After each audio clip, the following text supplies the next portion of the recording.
Assalamualaikum warahmatullahi wabarakatuh. Selamat datang di Tiba-Tiba, channel yang akan membawa kalian ke cerita-cerita tak terduga, kisah misteri yang muncul tanpa tanda, dan kejadian horor yang sering datang. Tiba-tiba, siapkan nyali, tenangkan pikiran, karena di sini setiap bayangan bisa berbicara, setiap suara bisa menyimpan rahasia, dan setiap detik bisa berubah menjadi mimpi buruk. Selamat menikmati cerita malam ini. Nama saya Raka, dan malam itu adalah malam yang mengubah segalanya. Malam ketika saya sadar bahwa apapun yang saya tinggalkan di masa lalu, ilmu, warisan, atau luka lama, tidak pernah benar-benar pergi. Mereka hanya menunggu saat untuk kembali. Saya masih ingat betul jam dinding di ruang tamu yang berbunyi pelan, memecah keheningan rumah kami. Angin malam masuk lewat celah jendela, membawa aroma lembab yang aneh. Rasanya seperti ada sesuatu yang ikut masuk bersama angin itu. Sesuatu yang tidak terlihat, tapi terasa dinginnya. Di dalam kamar ibu mertua saya, Bu Wanti, tersengal-sengal. Ia sudah 2 hari tidak bisa tidur. Awalnya kami mengira hanya masuk angin atau kelelahan, tapi setelah malam ketiga, tubuhnya mulai menunjukkan tanda-tanda yang tak masuk akal. Kulit tangannya membiru. Bukan kebiruan seperti orang kedinginan, tetapi lebih pekat, seperti tinta yang menembus sampai ke tulang. Ujung-ujung kukunya menghitam, dan setiap kali ia menarik nafas, terdengar suara serak seperti ada pasir yang menggesek penggorokannya. Saya berdiri di depan pintu, memerhatikan tubuh renta itu menggeliat gelisah di ranjang. Sinta, istri saya, duduk di samping ibunya sambil memijit pelan lengan Bu Wanti. Cahaya lampu kuning terasa redup, seolah takut menyentuh tubuh yang sedang sakit itu. "Mas, lihat leher ibu," bisik Sinta dengan suara bergetar. Matanya mulai berkaca-kaca. Saya menunduk. Ada bekas merah memanjang di leher Bu Wanti, seperti bekas cekikan. Tapi bukan bekas tangan manusia. Jemari manusia tak akan meninggalkan jejak sepanjang itu. Dan yang membuat bulu roma saya berdiri, bekas itu terus berubah bentuk seolah merayap dari dalam kulitnya. "Kamu lihat," kata Sinta lagi. "Mas, ini bukan sakit biasa." Saya mengangguk pelan. "Iya, aku tahu." Itu jawaban jujur. Saya memang tahu. Tapi saya berpura-pura tidak tahu selama ini. Saya berpura-pura menjadi orang biasa, menutup rapat-rapat kenyataan yang sejak kecil saya hindari. Tapi malam itu, untuk pertama kalinya setelah bertahun-tahun, dada saya terasa panas, tanda bahwa apa yang sudah lama saya buang mulai bangkit. Bu Wanti tiba-tiba tersedak. Tubuhnya terangkat setengah dari kasur, seperti ada yang menarik tenggorokannya dari dalam.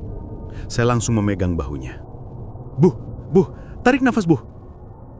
Mulutnya menganga lebar, lidahnya terjulur, dan dari sela giginya keluar suara yang tidak pernah saya dengar dari manusia manapun. Suara parau, berat, seperti ada 2 suara yang bercampur jadi satu. Sinta menjerit kecil, memeluk bahu ibunya. "Mas, kenapa ibu begitu? Tolong, Mas." Saya menjawab. Bukan karena tidak tahu harus berkata apa, tapi karena saya mulai merasakan sesuatu di ruangan itu. Udara menjadi lebih dingin. Rambut di tangan saya berdiri semua. Ada sesuatu yang hadir, mengamati kami. Bu Wanti akhirnya terjatuh kembali ke kasur. Nafasnya terengah-engah. Matanya setengah terbuka seperti orang yang habis berlari jauh. Saya memeriksa nadi dan suhu tubuhnya, tapi tangan saya berhenti ketika melihat sesuatu di bawah bantal. Ada ujung sesuatu yang mencuat, halus, tipis. Saya menariknya pelan-pelan. Jarum. Bukan 1, 3. Jarum kecil, panjang dan berkarat. Dan di dasar bantal, saya merasakan bunyi ketukan kecil seperti ada puluhan benda keras di dalamnya. Saya menelan ludah. "Sinta, siapa yang menaruh ini?" Sinta memalingkan muka, wajahnya pucat. "Aku nggak tahu, Mas.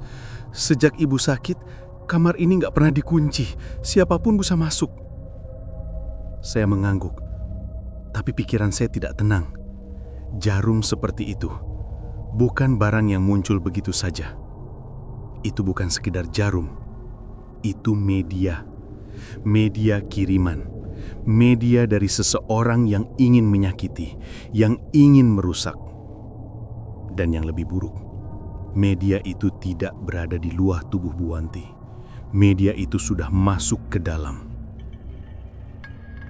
Saya duduk di samping ranjang dan memegang tangan Bu Wanti. Suhu tubuhnya panas, tapi kulitnya terasa seperti lalin, tidak wajar, tidak sehat, tidak manusiawi. "Mama kenapa, Mas?" tanya Sinta lagi. Kali ini suaranya parau. Saya memejamkan mata sejenak.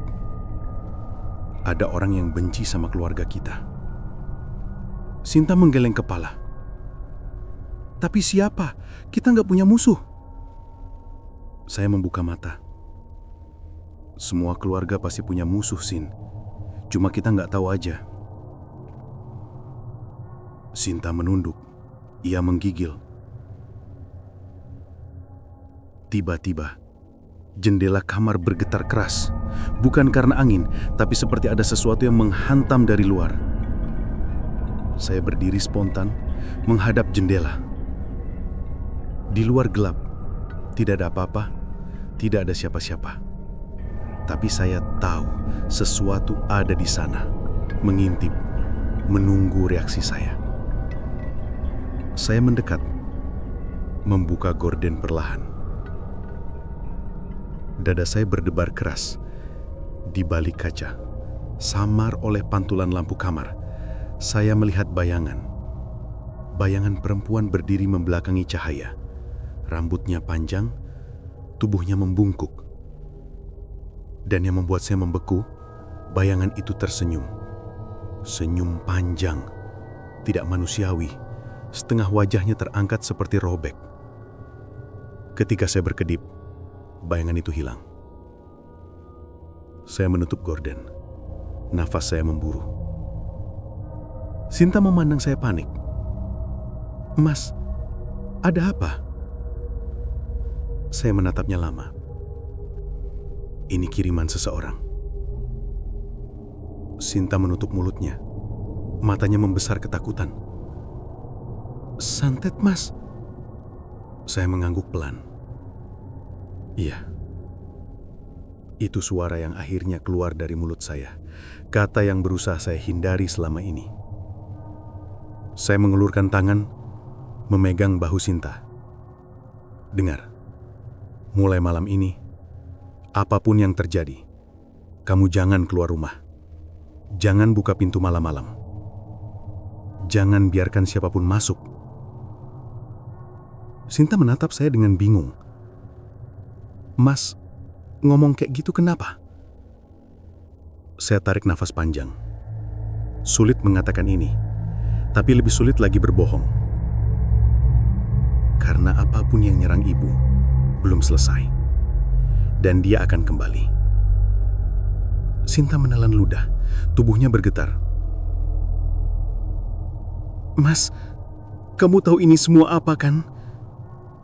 Saya menatapnya dalam-dalam. Tidak ada gunanya bohong lagi. Bukan ketika ancaman sudah masuk ke rumah kami. "Iya, Sin. Aku tahu.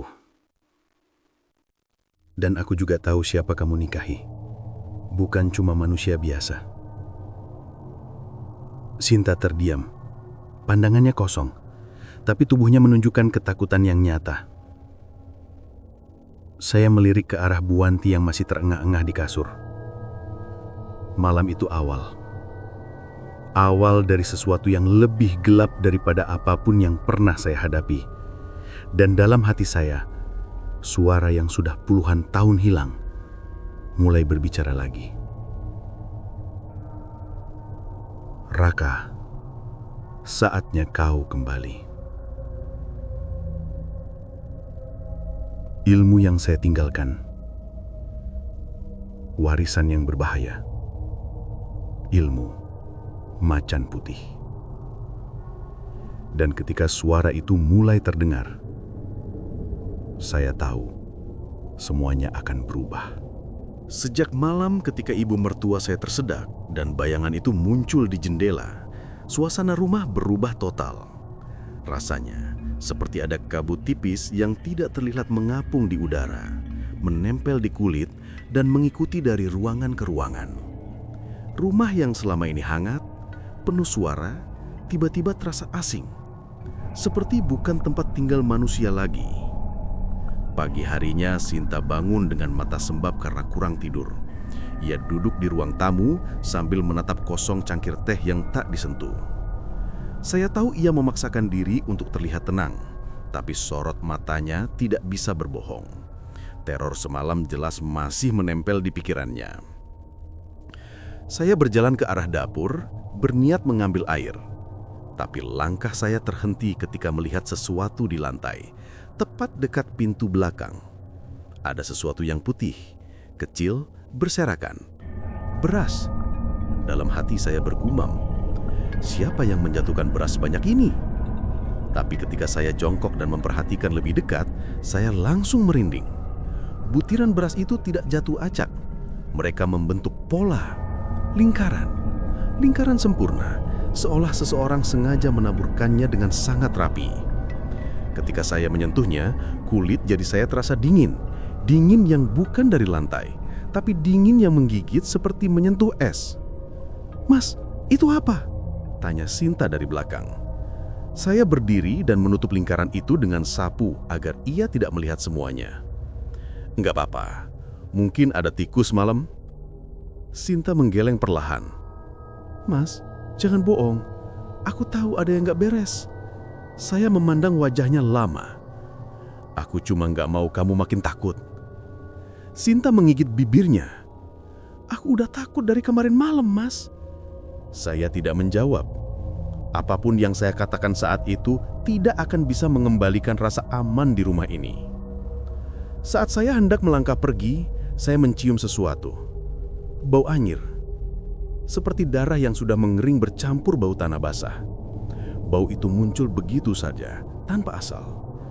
Saya mengikuti aromanya dan baunya menguat tepat di depan kamar Bu Wanti. Saya membuka pintu pelan. Bu Wanti masih tidur, tapi tubuhnya gelisah, seperti seseorang yang sedang dikejar dalam mimpi buruk panjang. Sinta menyusul dari belakang, tapi saya memberi isyarat agar ia tidak masuk. Di sudut kamar, di dekat lemari, ada bungkusan kecil dari kain hitam. Ukurannya hanya sebesar telapak tangan, tapi saya tahu apapun yang dibungkus di dalamnya tidak akan menyenangkan. Saya meraih bungkusan itu dengan kain agar kulit saya tidak bersentuhan langsung. Ketika membuka simpulnya, sebuah aroma menjijikan menyeruak keluar. Di dalamnya terdapat rambut panjang, hitam, kusut, dan basah. Rambut manusia, dicampur dengan kuku jari yang sudah mengering dan serpihan tanah makam. Saya menarik napas panjang. Ini sudah masuk tahapan kiriman yang nyata, Sin. Sinta menutup mulutnya. "Astagfirullah. Mas, siapa yang tega ngelakuin ini ke ibu?" Saya menggeleng. "Belum tahu, tapi dia bukan orang sembarangan." Sinta menunduk, suaranya bergetar. "Mas, ibu tuh orang baik. Dia nggak pernah ribut sama siapapun." Saya berdiri dekat jendela, memperhatikan cahaya pagi yang terasa suram. Kadang orang baik justru jadi korban yang paling mudah. Saya memutuskan untuk membakar bungkusan itu di luar rumah. Tapi ketika saya membuka pintu depan untuk keluar, angin dingin langsung menyergap tubuh saya. Dingin yang tidak masuk akal. Dan di pekarangan, saya melihat sesuatu yang membuat saya terdiam beberapa detik. Tapak kaki. Satu pasang tapak kaki tepat di tanah basah. Bukan tapak kaki biasa, karena bentuknya tidak sempurna. Jarinya panjang, seperti kuku yang memanjang di ujungnya. Yang lebih aneh lagi, tapak kaki itu mengarah ke pintu rumah. Bukan menjauh, tapi mendekat. Sinta berdiri di belakang saya. "Mas, itu?" Saya menjawab pelan, hampir tidak keluar dari tenggorokan. Itu tanda kalau semalam sesuatu bukan cuma melihat dari luar, dia datang sampai depan sini. Sinta memegang lengan saya erat-erat. hampir seperti anak kecil yang takut kehilangan satu-satunya perlindungan. "Mas, tolong, bilang ke aku kalau semua ini akan berlalu." Saya menatapnya, kemudian menunduk pada tanah yang penuh tapak kaki itu. Setiap langkah yang diarahkan ke rumah kami terasa seperti ancaman yang semakin dekat. "Aku janji, Sin, aku akan melindungi kamu dan ibu. Apapun yang perlu aku lakuin." Tapi janji itu belum sempat menguatkan hati Sinta ketika tiba-tiba terdengar suara dari dalam rumah. Suara benda jatuh, tapi bukan suara ringan. Suaranya berat, seperti lemari didorong jatuh. Saya berlari masuk. Di kamar Bu Wanti, lemari kecil yang sebelumnya berada di sudut kini roboh ke depan, berantakan. Dan tepat di bawah lemari itu, saya melihat sesuatu yang membuat dada saya terasa sesak oleh kemarahan dan ketakutan. Seekor ayam hitam kecil, mati. Tubuhnya patah, bulunya rontok, matanya membelalak. Dan di paruhnya tersangkut selembar kertas kecil berisi tulisan tangan menggunakan arang. "Jangan campuri urusan orang yang bukan darahmu, Raka." Sinta menjerit, "Mas, kok nama kamu ada di situ?" Saya mengambil kertas itu, menghancurkannya dalam genggaman. Tulisan itu bukan ancaman biasa. Itu adalah panggilan langsung. Seseorang bukan hanya mengincar Bu Wanti. Mereka tahu saya. Mereka menyebut nama saya. Saya menatap ke arah jendela kamar yang kacanya berkabut meski udara panas. Di kaca itu ada bekas jari. Bekas jari yang baru saja digoreskan. 3 garis panjang, seperti cakaran. Saya mengepalkan tangan. "Sin, mulai hari ini kamu jangan pisah dari aku, apapun yang terjadi." Sinta menggeleng perlahan, wajahnya pucat. Rumah kami bukan lagi rumah. Rumah kami sudah menjadi medan perang. Dan saya tahu, musuh ini tidak akan berhenti sebelum salah satu dari kami tumbang. Dan saat itu juga, saya sadar bahwa saya tidak bisa lagi menghindari takdir yang saya tinggalkan bertahun-tahun lalu. Ilmu macan putih dalam diri saya mulai bergetar, menggeliat, seperti binatang yang bangun dari tidur panjangnya. Pertempuran sudah dimulai, dan ancaman pertama baru saja mengetuk pintu. Malam itu udara terasa lebih berat dari biasanya, seakan langit sendiri menekan rumah kami dari atas. Suara jangkrik yang biasanya ramai di halaman sekarang tidak terdengar sama sekali. Sunyi. Sunyi yang membuat napas sendiri terdengar seperti gangguan. Ketika keheningan menjadi terlalu sempurna, manusia mulai mendengar hal-hal yang seharusnya tidak terdengar. Saya duduk di tepi ranjang, mengawasi Bu Wanti yang tertidur gelisah. Sinta akhirnya terlelap di kursi sampingnya karena terlalu lelah menangis sejak pagi. Saya menutup selimut di bahunya, lalu berdiri perlahan agar tidak membangunkannya. Malam semakin larut, tapi mata saya tidak bisa diajak kompromi. Ada perasaan seperti seseorang sedang memperhatikan. Bukan seseorang, sesuatu. Perasaan itu mulai sejak saya menemukan tulisan ancaman di paruh ayam hitam sore tadi. Sejak itu, setiap kali saya berjalan melewati sebuah ruangan, seolah ada bayangan yang bergerak di sudut mata. Setiap lampu redup terasa seperti tempat persembunyian bagi sesuatu yang ingin menunjukkan diri. Saya keluar kamar sebentar untuk mengambil air. Lampu ruang tamu menyala remang-remang. Tapi saat saya melewatinya, lampu itu berkedip pelan, seperti jantung yang berdetak lambat. Saya berhenti di tempat, berusaha menenangkan diri. Namun, langkah saya mendadak terhenti ketika merasakan sesuatu. Ada bau, aroma yang sama seperti kemarin malam. Bau anyir bercampur bau bunga kenanga yang terlalu kuat. Dan bau itu semakin pekat. Saya menoleh ke arah jendela ruang tamu. Gorden tertutup, tapi saya bisa melihat sedikit cahaya bulan dari sela-selanya. Dan di baliknya ada bayangan. Bayangan seseorang berdiri diam. Tingginya tidak terlalu besar, mungkin seukuran perempuan.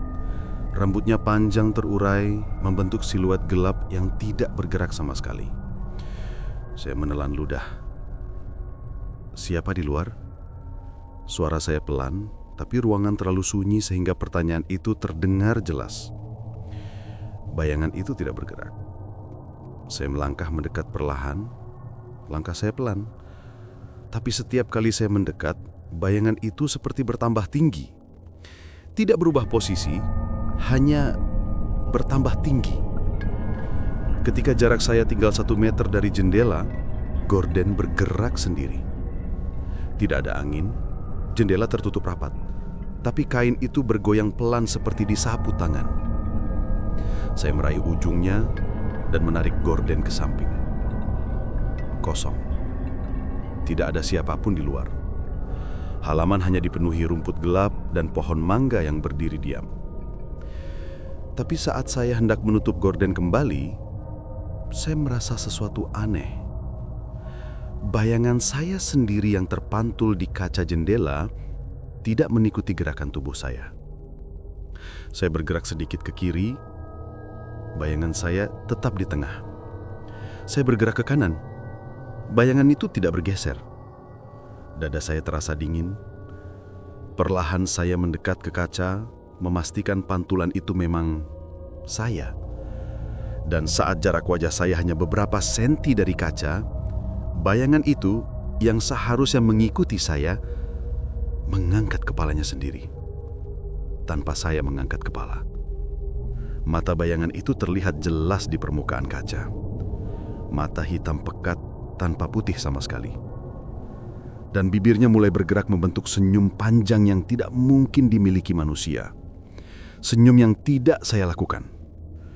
Tiba-tiba, bayangan itu membuka mulutnya dan berbisik dari balik kaca. "Kau tak akan menang, pewaris macan putih." Saya mundur spontan beberapa langkah.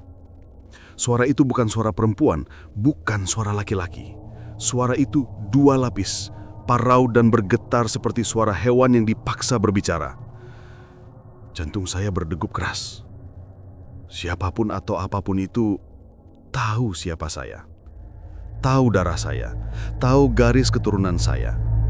Saya tidak pernah menceritakan kepada siapapun, bahkan kepada Sinta, tentang masa kecil saya di desa kakek, tentang ritual-ritual malam dan pelajaran aneh yang harus saya jalani, tentang suara seekor macan putih yang diam-diam membimbing saya sejak kecil. Ilmu itu saya kubur dalam-dalam. Tapi seseorang atau sesuatu telah menggali kuburan itu. Saya hendak memanggil Sinta ketika tiba-tiba terdengar suara gedebuk dari kamar Bu Wanti. Saya langsung berlari. Di kamar, Sinta sudah terbangun memeluk ibunya yang kembali tersedak hebat. Tubuh Bu Wanti menegang, matanya terbuka setengah tapi pandangannya kosong. "Mas, ibu kayak orang dicekik!" Sinta berteriak panik. Saya segera duduk di samping ranjang dan memegang wajah Bu Wanti. Tapi saat tangan saya menyentuh kulitnya, tubuhnya seperti sedang direnggut oleh sesuatu dari dalam. Ada tarikan halus, seperti ada tangan lain yang sedang menahan ibu mertua saya agar tidak bisa bernapas. Saya menutup mata, menarik napas, dan merasakan udara kamar. Ada energi. Energi hitam yang menempel di udara seperti kabut. Saya tahu itu kiriman. Dan saya tahu seseorang sedang mengawasi dari dekat. Tiba-tiba saya merasakan tatapan di belakang saya. Saya menoleh ke arah pintu kamar. Dan di sana, di ambang pintu, berdiri sosok yang sama dengan bayangan di kaca. Tubuhnya membungkuk, rambutnya panjang menutupi wajahnya, tapi di balik rambut itu, saya bisa melihat matanya yang menyala merah dalam. Sosok itu tidak bergerak, tidak bernapas, hanya berdiri. Pelan, sangat pelan.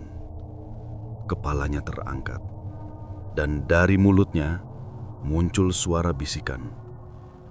"Kami sudah tandai rumah ini." Tubuh saya kaku.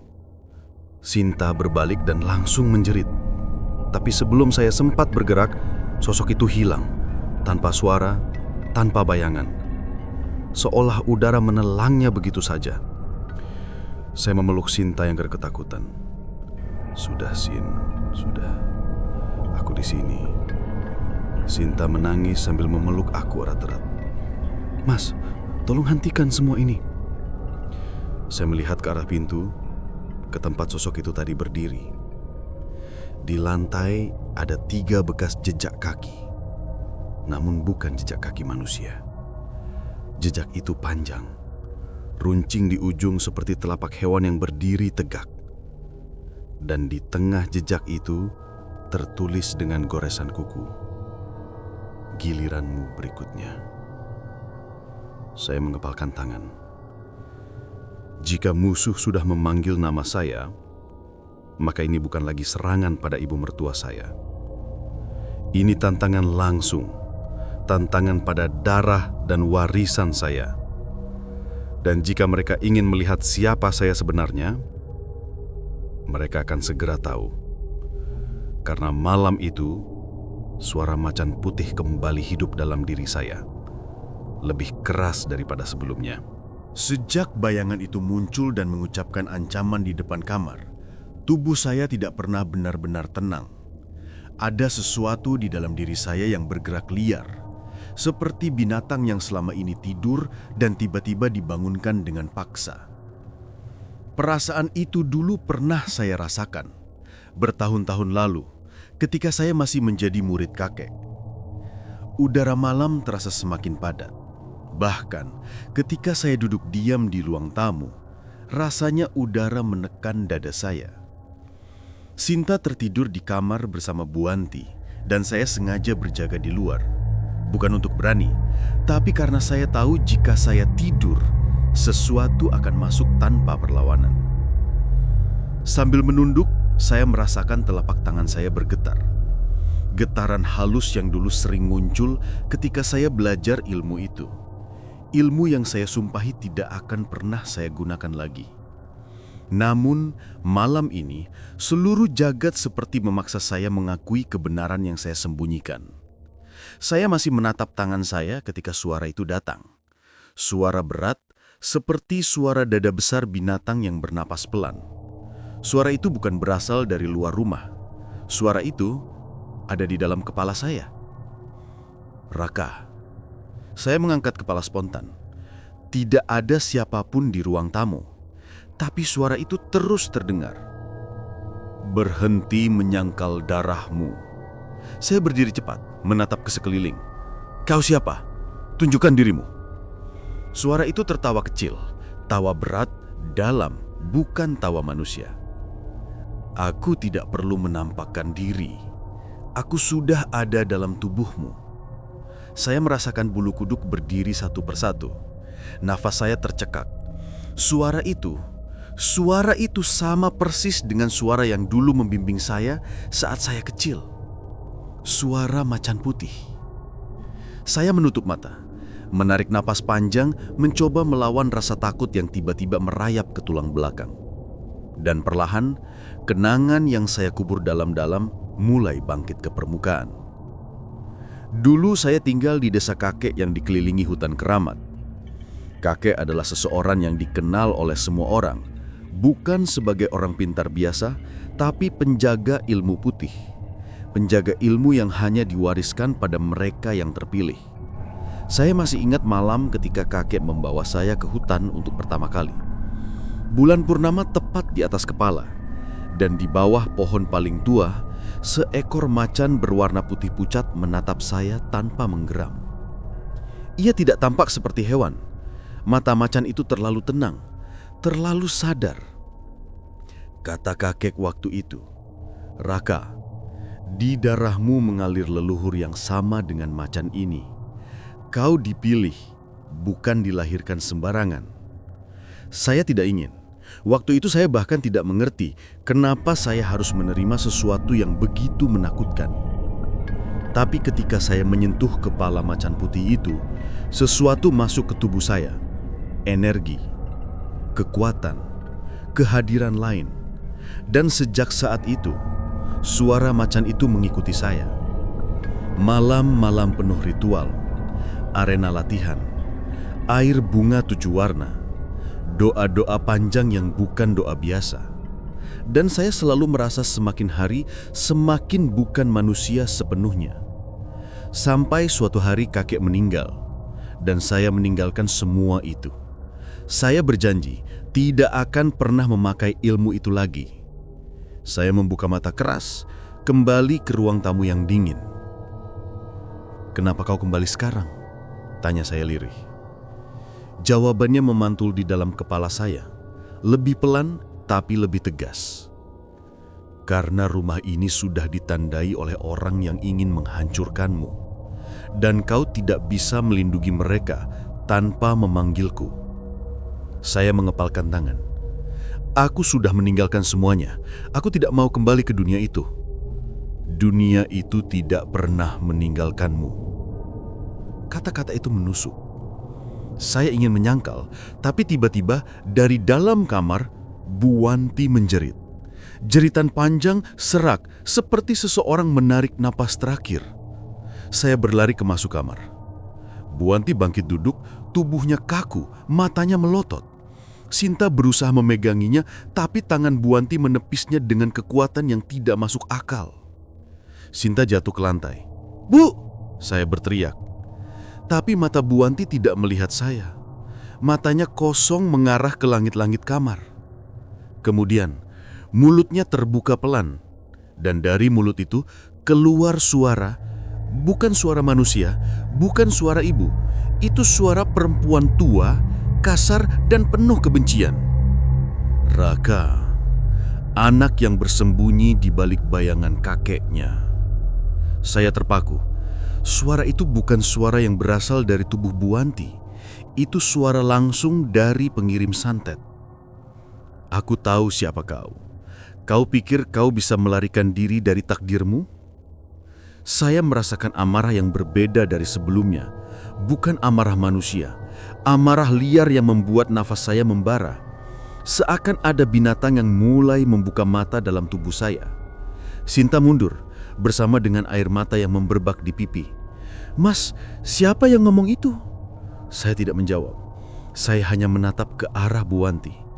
Atau lebih tepatnya, menatap ke arah sosok yang menggunakan tubuh Bu Wanti sebagai saluran bicara. "Keluar dari tubuh ibu," kata saya perlahan. Sosok itu tertawa melalui mulut Bu Wanti. "Dengan apa kau mau mengusirku? Dengan keberanianmu? Atau dengan ilmu yang sudah lama kau kubur?" Suara itu memaksa saya menghadapi kenyataan. Saya menutup mata, merasakan denyut yang bergetar di dalam dada saya. Denyut itu seperti langkah kaki macan. 1, 2, 3, setiap detak semakin keras. "Raka?" Suara itu kembali memanggil. Entah dari dalam kepala saya atau dari jauh. "Jika kau tidak memanggilku, mereka mati." Saya membuka mata. Pandangan saya berubah sedikit. Cahaya di kamar terasa lebih terang dari seharusnya. Warna tampak lebih tajam. Saya bisa mendengar napas Sinta dari seberang ruangan. Saya bisa merasakan getaran energi hitam di sekitar tubuh Bu Wanti. Dan dari dalam diri saya, sesuatu bangkit. Bukan sepenuhnya saya. Bukan sepenuhnya macan putih itu. Tapi perpaduan kami. Saya melangkah maju. Suara saya berubah lebih rendah. "Aku tidak mau kembali, tapi kau memaksa." Sosok dalam tubuh Bu Wanti terdiam sesaat, lalu tertawa pelan. "Akhirnya kau tunjukkan diri pewaris." Saya merasakan kuku-kuku halus muncul di ujung jari saya. Bukan kuku hewan, tapi kuku manusia yang tajam seperti belati. Nafas saya menjadi panas. Saya tidak berubah bentuk, bukan menjadi hewan, tapi aura saya berubah, nilai saya berubah. Saya berdiri tepat di depan Bu Wanti, dan untuk pertama kalinya setelah bertahun-tahun, saya memanggil kekuatan yang saya tinggalkan. "Macan putih," bisik saya. "Bantu aku." Lalu suara itu menjawab, "Aku selalu di sini." Energi putih berkilat pelan di mata saya. Dan malam itu, pengirim santet mengetahui bahwa mangsanya bukan keluarga biasa. Ia baru saja membangunkan sesuatu yang jauh lebih berbahaya. Malam itu, udara terasa lebih berat dari biasanya. seolah ada sesuatu yang menekan langit, membuat angin enggan bergerak. Raka duduk bersila di teras belakang, tepat di bawah perdu bambu yang sejak dulu menjadi tempatnya menenangkan diri. Namun malam ini, ia tidak datang untuk menenangkan apapun. Ia datang untuk mencari jawaban. Buanti masih terbaring di kamar. Nafasnya kadang tersengal, kadang terlalu cepat, dan kadang berhenti seperti ditahan sesuatu. Sinta terus berjaga, memeluk tangan ibunya sambil berulang-ulang berzikir. Raka sudah tidak sanggup melihatnya begitu. Ada perasaan bersalah yang terus merayap di dadanya. Perasaan bahwa seluruh ini, penyakit aneh Buanti, teror di rumah dan bayangan-bayangan hitam, bukanlah sesuatu yang datang tanpa alasan. Seseorang telah mengincar keluarganya, dan Raka tahu, malam ini ia harus menemukan siapa orang itu. Ia memejamkan mata. Nafasnya diatur pelan. Dalam gelap kelopak matanya dunia terasa semakin tenang. Suara jangkrik menghilang, bahkan getaran tanah pun seakan berhenti.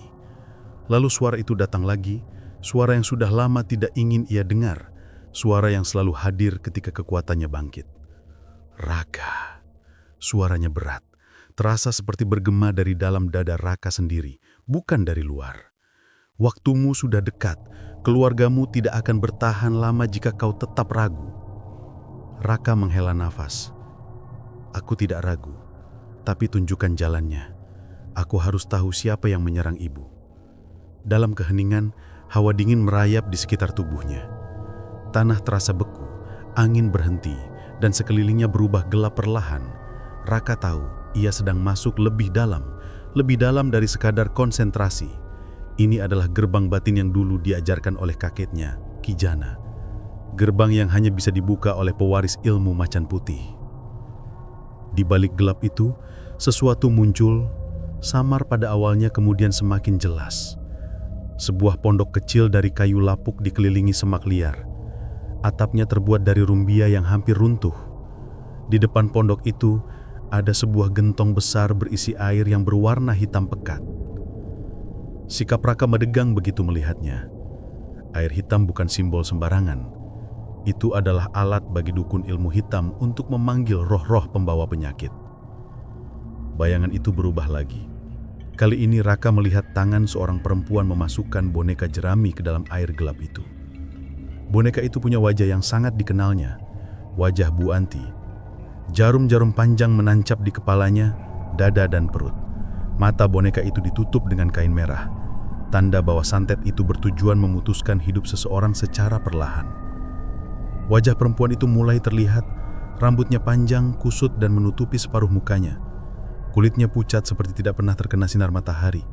Dan matanya merah menyala seperti bara. Raka bergumam pelan. Dia, orang itu. Bayangan itu semakin jelas. Perempuan itu tersenyum, namun senyum itu bukan senyum manusia. Bibirnya seperti merenggang terlalu lebar seakan tidak punya batas. Air hitam di gentong bergolak dan suara tawa kecil muncul di latar. Bukan tawa bahagia, tawa itu seperti sesuatu yang menikam telinga. Tiba-tiba, perempuan itu menoleh ke arah Raka, langsung ke arah dirinya. Mata merah itu menatapnya lurus, seolah ia tahu Raka sedang mengintai melalui dunia batin. Kau mencariku, pewaris macan putih. Suaranya bergaung, tidak keras, tapi cukup untuk membuat dada Raka seperti ditampar angin tajam. Raka terkejut. Ini berbeda. Seharusnya dalam dunia batin, target tidak bisa sadar bahwa mereka sedang dipantau. Tapi perempuan ini, dia kuat. Terlalu kuat untuk ukuran dukun biasa. Aku akan datang kepadamu, bisik Raka dengan rahang mengeras. Perempuan itu tertawa kecil, suara yang terdengar seperti ranting patah. Aku menunggumu, Raka. Sekejap setelah itu bayangan pondok itu retak seperti kaca dihantam batu dan dunia Raka kembali gelap. Suara macan putih muncul lagi, mengaum rendah di belakangnya. Kau tahu tempatnya sekarang, tapi berhati-hatilah. Dia bukan hanya pengirim santet, dia penjaga gerbang, pengikat bayangan, pemakan sakit manusia. Raka membuka mata terengah-engah, dadanya naik turun, keringat membasahi dahi meski udara malam dingin menggigit. Tempat itu, pondok tua dengan gentong hitam. Ia tahu persis di mana lokasi itu berada. Tepat di pinggir desa, tersembunyi di balik kebun bambu yang sudah lama dianggap angker oleh warga. Dulu tempat itu pernah dipakai ritual oleh seorang dukun hitam yang hilang tanpa jejak. Raka berdiri perlahan. Ia menggenggam tanah, merasakannya lalu menatap ke arah rumah. Aku harus pergi sekarang. Semakin lama aku menunggu, semakin dekat dia pada ibu. Baru beberapa langkah ia melangkah, Sinta muncul di pintu belakang. Wajahnya cemas. "Mas, kamu mau kemana?" Ibu barusan ngorok seperti kehabisan nafas. Raka menatap istrinya. Dalam hati ia tidak mau Sinta melihat sisi gelap kekuatannya. Ia tidak mau Sinta tahu bahwa di dalam tubuhnya ada kekuatan yang bukan sepenuhnya manusia. "Aku harus cari sesuatu," jawab Raka pelan. "Mas, jangan tinggalin aku sendirian." Raka mendekat, memegang pundak Sinta lembut. "Aku janji, aku kembali sebelum subuh. Semua ini akan selesai." Sinta menatap matanya lama, seolah membaca kegelisahan di balik wajah Raka. "Mas, tolong hati-hati." Raka mengangguk, lalu membalikkan badan.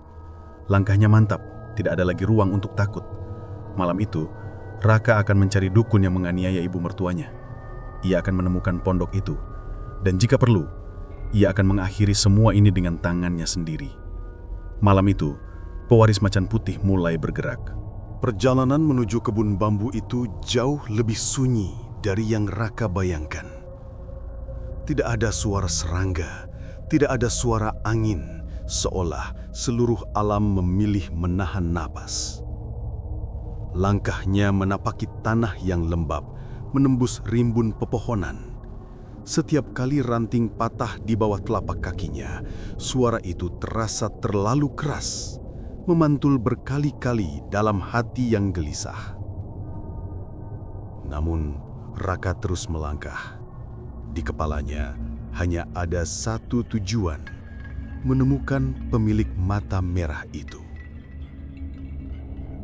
Sesampainya di dekat kebun bambu, udara berubah. Tidak lagi dingin, tapi panas seperti hembusan tungku. Aneh, karena malam itu seharusnya suhu makin turun. Raka berhenti sejenak. Ia mengusap wajah dengan telapak tangan, mencoba menenangkan detak jantungnya yang memukul rusuk terlalu kencang. Bambu-bambu di sekelilingnya tidak bergerak, tapi terdengar seperti berbisik, hanya samar, seperti suara yang terselip dalam angin yang tidak ada. Raka menutup mata sejenak, menarik nafas panjang. "Aku sudah sampai. Sekarang perlihatkan jalannya," bisiknya. Saat membuka mata, pandangannya langsung tertuju pada sebuah gubuk, tepat seperti dalam visinya. Dinding kayu lapuk, atap rumbia yang menjuntai seperti rambut basah, dan di depannya gentong air hitam yang lebih menyeramkan ketika dilihat langsung. Airnya tidak bergerak, tapi terasa seperti sedang mengamati. Raka melangkah perlahan, setiap langkah membawa desakan energi dingin dari arah gentong itu. Ketika jarak tinggal beberapa meter, pintu gubuk tiba-tiba berderit terbuka sendiri. Dari balik kegelapan muncul seorang perempuan. Rambutnya menjuntai hingga menyentuh tanah. Wajahnya tertutup sebagian, tapi mata merah itu, ya, mata yang sama seperti dalam penglihatannya. Dukun Sariwati. Ia berdiri mematung, seperti mengamati Raka dari dunia lain, dan ketika bibirnya mulai bergerak, suaranya terdengar kasar, seperti terbuat dari batu yang diseret. "Kau akhirnya datang, pewaris macan putih." Raka menahan diri untuk tidak mundur selangkah pun. "Berhenti menyebutku begitu. Aku datang bukan untuk pamer warisan. Aku datang karena kau sudah menyakiti keluarga." Sariwati tersenyum, senyum yang tidak layak dimiliki manusia, terlalu panjang, terlalu tenang, terlalu dingin. "Aku tidak menyakiti. Aku hanya mengambil kembali apa yang dulu dirampas dariku." Raka menganyit. Apa hubungannya dengan ibu mertua saya? Sariwati berjalan mendekat. Langkahnya seolah tidak menapaki tanah. Bayangannya pun bergerak terlambat, seakan hidup sendiri. Bu Wanti adalah bagian dari mereka yang dulu menutup jalanku. Dia dulu yang menfitnahku sebagai pembawa penyakit. Dia memaksa warga mengusirku dari desa ini. Dan sekarang dia menerima apa yang pernah dia tanam. Raka tersentak. Ia tidak pernah mendengar cerita semacam itu dari Bu Wanti. Tapi kebencian di mata Sariwati bukan kebencian biasa. Itu kebencian yang sudah berumur panjang. Kebencian yang sudah berkarat. Kalau memang ada masalah lama, kenapa menyeret keluarganya sampai sejauh ini? Kenapa pakai santet? Suara Raka meninggi tanpa sadar. Sariwati tertawa kecil, namun tawa itu tidak terdengar seperti manusia. Karena rasa sakit paling nikmat adalah yang dirasakan melalui orang yang dicintai. Raka mengepalkan tangan, dadanya panas. Hentikan sekarang, balikan santet itu. Atau... Sariwati memotong cepat. Atau apa? Kau akan memakai kekuatanmu? Ilmu putih tidak secepat itu mengalahkan bayangan. Kau pewaris, tapi belum menjadi pemilik. Aura hitam di sekitar Sariwati mulai bergerak, berputar seperti kabut yang lapar. Gentong hitam di samping gubuk berdesis pelan, mengeluarkan busa hitam yang menggeliat seperti hidup. Dari dalam gubuk terdengar suara-suara lirih, seperti bisikan orang menangis, orang menggeram, dan orang memanggil-manggil nama. Raka menegakkan tubuh, mencoba tetap stabil meski hawa hitam itu menusuk kulit. Aku tidak takut sama kamu, ucap Raka dengan suara berat. Aku tahu. Sariwati melangkah lebih dekat, kini hanya berjarak 2 meter dari Raka. Karena kau punya sesuatu yang tidak dimiliki orang lain. Kau punya macan putih di dalam jiwamu, sesuatu yang seharusnya menjadi milikku. Raka menongak tajam. Macan putih tidak memilih orang serakah. Mata Sariwati meredup sebentar, lalu menyala 2 kali lebih terang. Dalam sekejap, angin keras berputar mengitari gubuk. Bambu-bambu bergoyang liar seperti ingin mencabut diri dari tanah. Raka berdiri tegak, meski tubuhnya terdorong ke belakang.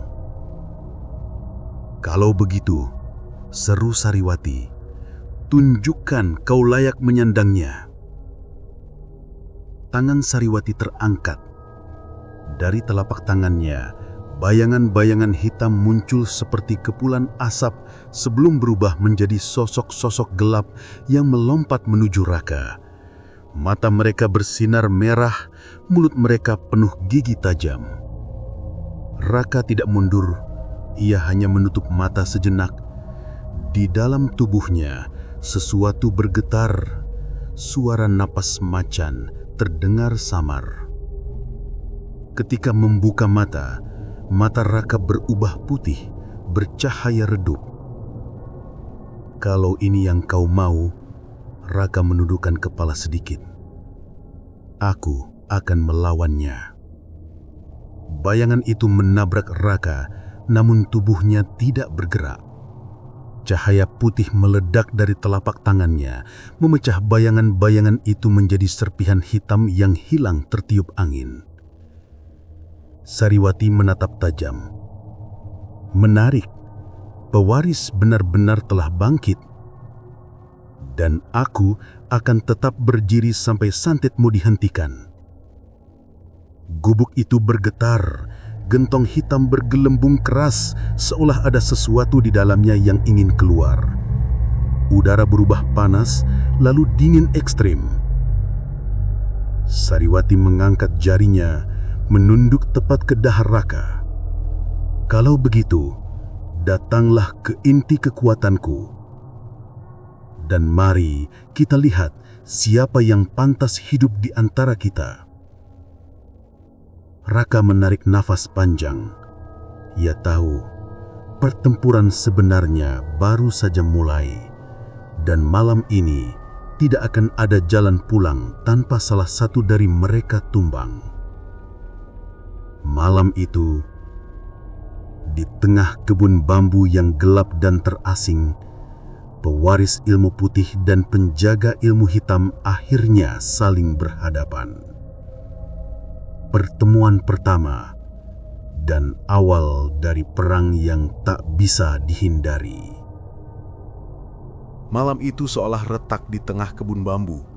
Udara tidak lagi terasa seperti udara. Ia berubah menjadi sesuatu yang tebal, padat, dan memuakkan. Gubuk reot tempat Sariwati berdiri memancarkan hawa gelap yang seperti datang dari zaman yang lebih tua dari desa itu sendiri.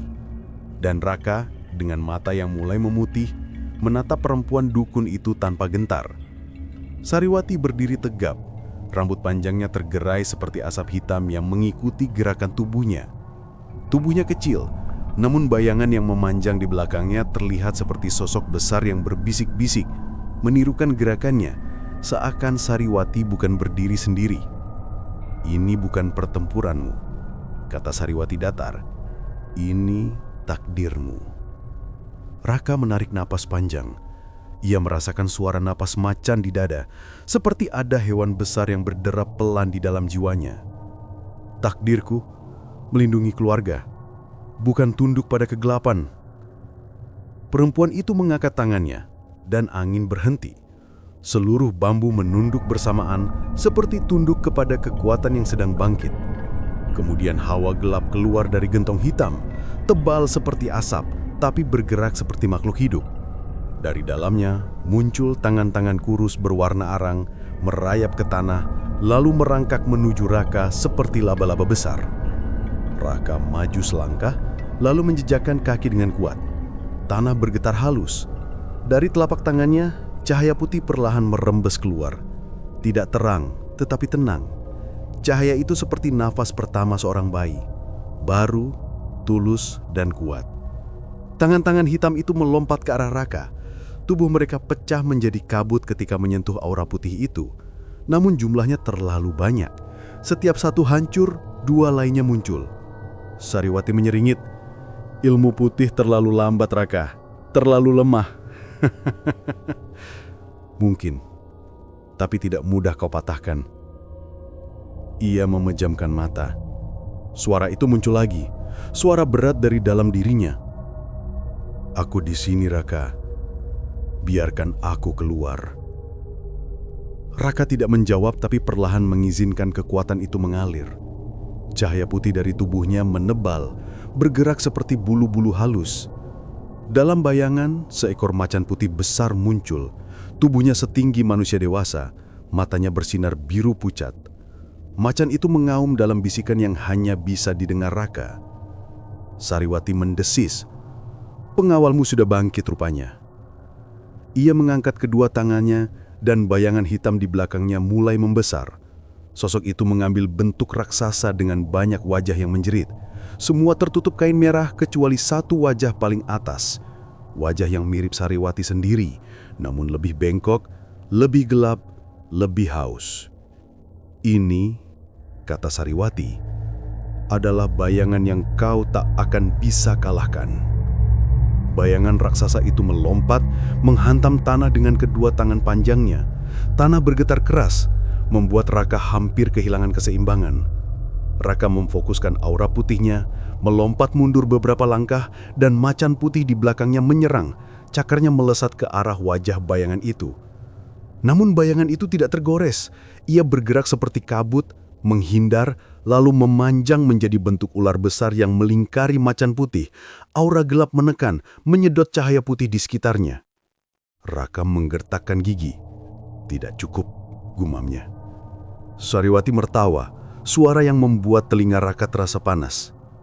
"Ilmu putihmu tidak matang. Aku pemilik kegelapan." Bayangan itu mengikat macan putih semakin ketat. Cahaya putih memudar, suara raungan macan melemah. Ular bayangan itu menelan sebagian tubuh macan putih, memakannya perlahan. Raka merasakan sakitnya. Ilmu macan putih bukan sekedar kekuatan, ia adalah bagian dari jiwanya. Ketika macan putih menderita, tubuh Raka ikut bergetar. Lututnya hampir menyentuh tanah. Kau lihat, suara Sariwati menggema. Ilmu putihmu tidak matang. Namun Raka melawan, menahan tubuh agar tidak jatuh. Aku datang untuk memutus santetmu. Ia menggenggam tanah erat, lalu meremasnya. Darah menetes dari telapak tangan tergoresnya. Tetesan itu jatuh ke tanah dan seketika cahaya putih menyebar seperti akar kecil yang cepat.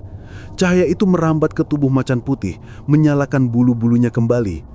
Macan putih mengaum keras dan aura putihnya kembali meledak. Ular bayangan itu terpental, tubuhnya pecah menjadi kepulan asap yang memutar-mutar. Raka berdiri tegak. Aku tidak sendiri. Macan putih berdiri sejajar dengannya. Aura putih dari tubuh Raka kini tidak lagi berpendar lembut. Ia memancar kuat, memantul pada bambu-bambu di sekeliling yang kini bergetar. Sariwati mendesis lebih keras. Kalau begitu, mari kita lihat seberapa jauh kau bisa bertahan. Ia merentangkan tangan ke langit. Bayangan-bayangan kecil melesat dari tanah, seratusan, seperti kelelawar hitam dengan mata merah. Mereka berputar di sekitar Sariwati, lalu menyerbu Raka dari segala arah. Raka mengangkat tangan kanan. Lindungi! Macan putih melompat, membentuk perisai cahaya berbentuk lingkaran yang menutupi Raka. Kelelawar bayangan itu menghantam perisai, pecah menjadi debu hitam. Tapi jumlahnya terus bertambah. Raka sadar, ini bukan sekedar pertempuran fisik atau energi. Sariwati sedang menguras kekuatannya. Aku harus memutus sumbernya, gumam Raka. Ia menatap gentong hitam. Di dalamnya bayangan-bayangan kecil berdesis seolah memanggil nama Raka. Gentong itu sumbernya. Raka menarik nafas, lalu berlari ke arah gentong tersebut. Sariwati berteriak, suara yang terdengar seperti banyak suara bercampur. Jangan sentuh itu! Bayangan raksasa bangkit lagi, tangannya berusaha menangkap Raka, tapi macan putih menerjang, menggigit lengan bayangan itu, menahan agar Raka bisa lewat.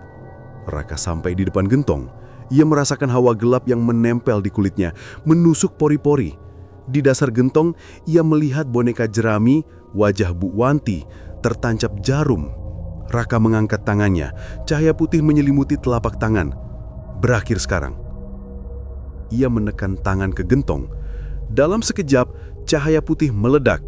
Gentong itu retak, pecah, dan seluruh air hitam menguap seperti terbakar dari dalam. Boneka itu terbakar tanpa api, hanya hancur menjadi abu putih. Sariwati menjerit.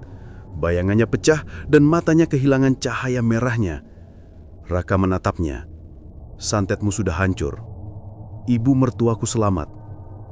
Sariwati jatuh berlutut, napasnya tersengal, wajahnya kini terlihat lebih tua, lebih hancur. Kau tidak tahu apa yang sudah kau lepaskan, Raka. Suaranya bergetar, namun bukan karena takut, lebih seperti ketakutan pada sesuatu yang lebih besar. Raka menatapnya tajam.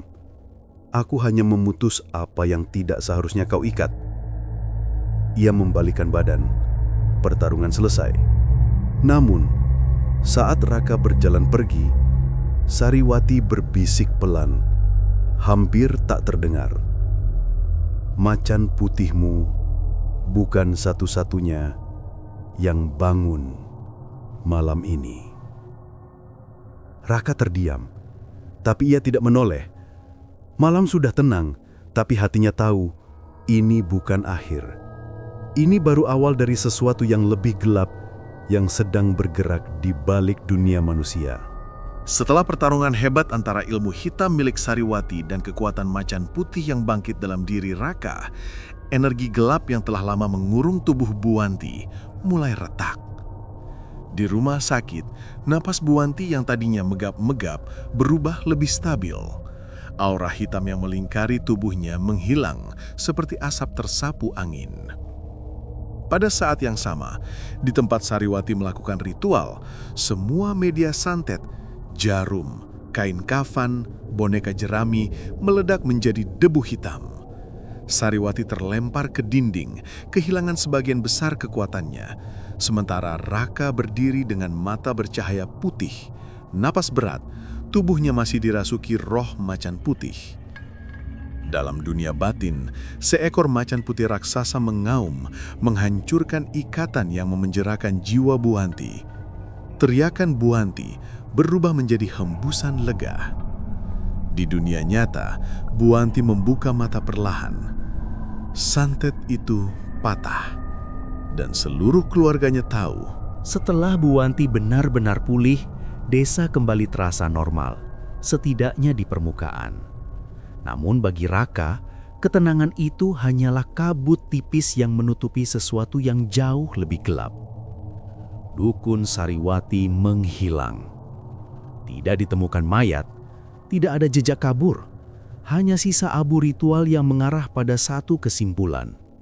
Dia masih hidup dan mungkin sedang memulihkan diri di tempat yang tak terjangkau manusia biasa. Raka sendiri mulai merasakan perubahan di tubuhnya. Kadang saat ia menatap cermin, pupil matanya berubah menjadi seperti mata macan. Kadang, ia terbangun tengah malam dengan telinga berdenging seolah mendengar bisikan dari dunia gaib. Pak De Gondo, orang tua yang selama ini diam, akhirnya bicara. Ia mengungkapkan sesuatu yang seharusnya tak pernah disampaikan. Bahwa ilmu macan putih bukan hanya warisan, tapi juga kutukan. Bahwa setiap keturunannya akan selalu diburu oleh mereka yang ingin mengambil kekuatan itu. Bahwa Raka tidak boleh lagi membuka rahasia ini kepada siapapun, karena dunia luar tidak akan mengerti. Dan dunia gaib akan datang menagih jika rahasia itu bocor. Malam itu, Raka berdiri di depan rumah, menatap hutan yang gelap. Di kejauhan terdengar auman rendah, pelan, dalam, seperti peringatan. Raka mengerti satu hal. Kemenangan ini hanya menunda, bukan mengakhiri. Dan rahasia yang baru ia ketahui adalah sesuatu yang seharusnya tidak pernah dibangkitkan lagi.